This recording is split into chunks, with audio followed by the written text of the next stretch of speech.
So even though, there are different official languages in Switzerland and within the Czech Republic, if you think about the language that people have traditionally learned in these regions, this is Middle Europe, it's German.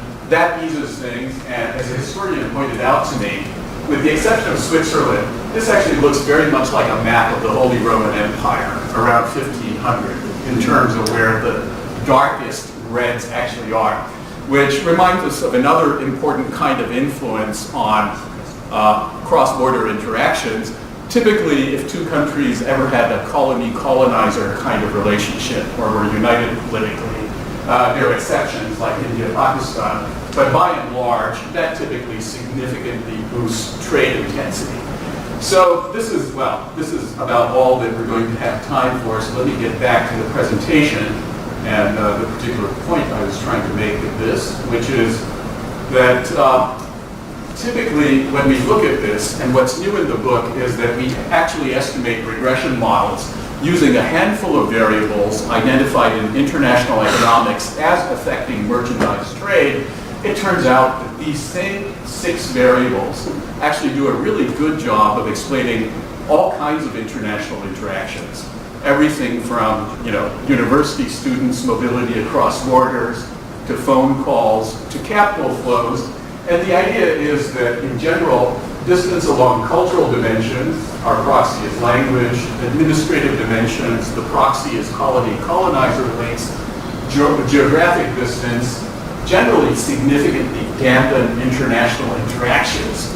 And economic dimensions also matter, although that's a bit more complicated in terms of effects, because there are some industries in which trade, for instance, is driven primarily by differences in per capita income. If you think of a lot of emerging economies, exports to advanced economies, but there's also a lot of trade between economies of similar levels of development.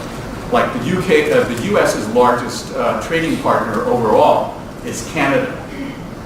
And that's clearly not trade driven by economic differences, it's trade driven by economic similarities, in the sense that it would be hard to imagine Canadians and Americans demanding the same kind of cars, one of the key components of the US-Canada trading relationship, if per capita incomes were very different across the two economies. It's the fact that they're relatively similar that allows the kind of extensive production sharing across the Canadian-US border that we actually see going on.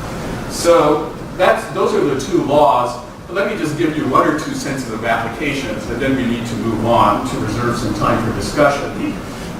So why might this matter for companies? Why might the second law of globalization matter for companies? I remember I once had the privilege of interviewing Eric Schmidt and in a public forum. It was actually a moderated interaction between Sam Palmisano and Eric Schmidt of Google. And I asked Eric, what makes you think Google can be successful everywhere? And he looked at me like, is this guy serious? And since I didn't say anything more, he figured I probably was. He said, well, it's pretty obvious.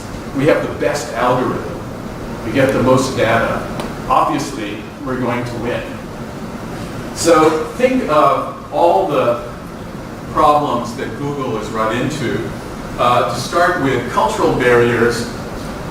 They're not the leader in the Russian search engine market. Yandex is. And part of what I'm told, I don't speak any Russian unfortunately, but part of what I'm told is that some of this has to do with the fact that given the structure of the Russian language, the Yandex algorithm is better tuned to helping you search for what you're actually looking for than the Google algorithm, which is not tuned specifically to those linguistic characteristics. Particularly interesting because one of Google's co-founders was born in Russia. So you might expect a greater than average degree of cultural familiarity with that particular market.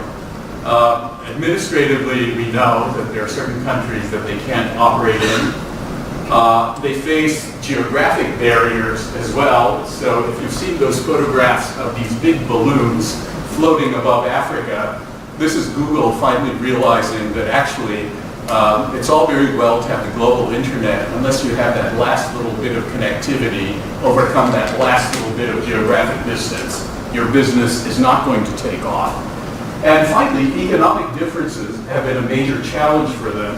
In particular, when you look at emerging economies where people are going onto the internet via smartphones rather than desktops, Google was very late in sensing how important the shift was.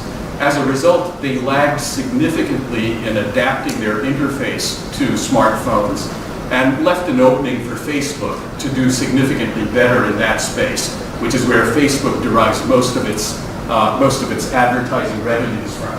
So not only might Google have done better in emerging markets if it recognized earlier the economic differences between the home market and emerging markets, it might even have done better at home in terms of being ready to meet the Facebook challenge if it had taken mobile or smartphones more seriously